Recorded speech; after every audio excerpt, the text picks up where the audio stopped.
लोकसभा निवडणुकीच्या अंतिम टप्प्यात महायुतीचे उमेदवार प्राध्यापक संजय मंडलिक यांच्या प्रचारार्थ मोरेवाडी आणि शिवाजी पेठेत पदयात्रा काढण्यात आली। परिसरातील मतदारांनी या पदयात्रेला उत्स्फूर्त प्रतिसाद दिला। कोल्हापूर लोकसभा मतदारसंघातील शिवसेना, भाजप आणि मित्रपक्षाचे उमेदवार प्राध्यापक संजय मंडलिक यांच्या प्रचारार्थ शिवाजी पेठेसह मोरेवाडी परिसरात पदयात्रा काढण्यात आली।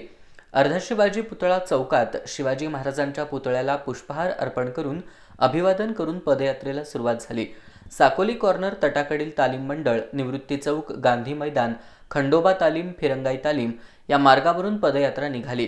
पदयात्रेत महायुतीचे उमेदवार प्राध्यापक संजय मंडलिक, आमदार राजेश क्षीरसागर, शिवसेनेचे शहर प्रमुख रविकिरण इंगवले, माजी आमदार सुरेश साळोखे, नगरसेवक सागर चव्हाण, माजी नगरसेविका भारती पवार, राजाभाऊ घोरपडे, चंद्रकांत जगदाळे, तात्या साळोखे, लियाकत मिस्त्री, राहुल इंगवले, कपिल सरनाईक, पियुष चव्हाण, शिवसेनेच्या महिला शहर प्रमुख पूजा भोर, मंगल साळोखे, अमर समर्थ यांच्यासह शिवाजी पेठेतील समस्त तरुण मंडळ आणि शिवसेनेचे पदाधिकारी मोठ्या संख्येने सहभागी झाले होते।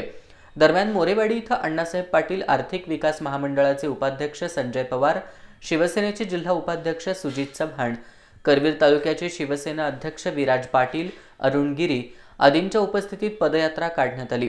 मोरेवाडी परिसरातील विविध मार्गावरून निघालेल्या या पदयात्रेस ग्रामस्थांचा उत्साही प्रतिसाद होता।